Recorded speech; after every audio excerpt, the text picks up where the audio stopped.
உங்கள் favourite TV ஷோக்களை இனி miss பண்ண தேவையில்லை. ZEE5 இல் முற்றிலும் இலவசமாக காணுங்கள். இங்கேயும் எப்பொழுதும். நீ செஞ்ச கொலைக்கு நான் பழிய ஏத்துக்கிட்டு போனனே, யாருக்காக? உனக்காகல. நீ கொடுத்த வாக்குறுதியை நம்பி போனனே, கொஞ்சம் கூட நன்றி விசுவாசமே இருக்காதடா உனக்கு.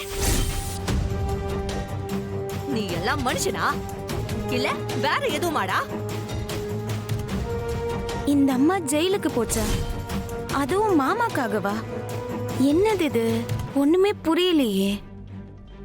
திங்குற சோத்துல உப்பு போட்டுதான் திங்கிறியா இல்ல வேற என்னத்தையாவது போட்டு திங்கிறியா? அசிங்கம் பிடிச்சவனே. இங்க நின்னுக்கிட்டு சும்மா லொல்லு லொல்லுன்னு நாய் மாதிரி கத்திக்கிட்டு இருந்தா ஒரு பிரயோஜனமும் கிடையாது. உன்னால என்ன மிரட்டவும் முடியாது, மாத்தவும் முடியாது. இப்பவும் சொல்லுதேன், உனக்கு என்ன கிடைச்சிருக்கு? ஜெயிலு தண்டனை தானே, அங்கனே கடந்து சாக வேண்டியது தானே நீயே. இப்ப எதுக்கு உனக்கு குடும்பம், குழந்தை, குட்டியே? நீ நிம்மதியா இருக்கணுமா? அப்படியே சிவசிவான வாயை மூடிக்கிட்டு இங்க யாருக்கிட்டையும் எதுவும் சொல்லாம சத்தம் காட்டாம திரும்பி போயிடு ஜெயிலுக்கு. அதான் உனக்கு சரி. நான் ஜெயிலுக்குள்ள போய் அடைஞ்சிரணும், நீ நிம்மதியா வாழணும், அப்படிதானே? அதேதான் அதேதான்.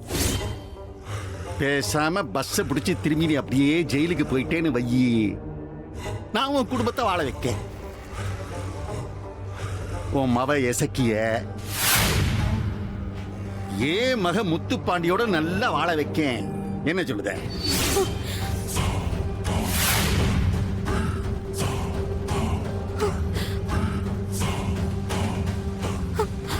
அம்மா,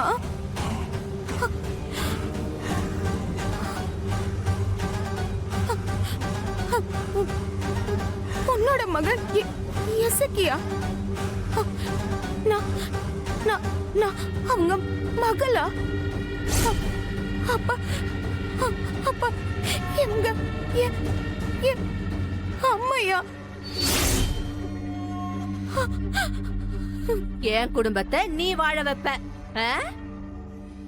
இந்த வாக்குறுதியை நம்பி நான் மறுபடியும் ஜெயிலுக்கு போனோம்.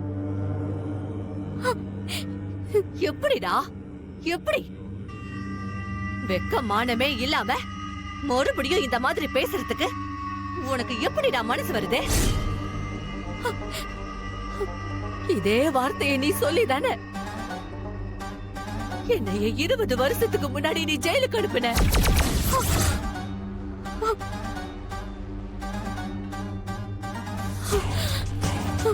இதே வார்த்தையை நம்பிதானே நண்டும் செண்டுமா என் 3 பிள்ளைகளை என் மவன் சமூகத்து கையில கொடுத்துட்டு நான் ஜெயிலுக்கு போனேன். நான் மட்டுமாடா தண்டனையை அனுபவிச்சேன்,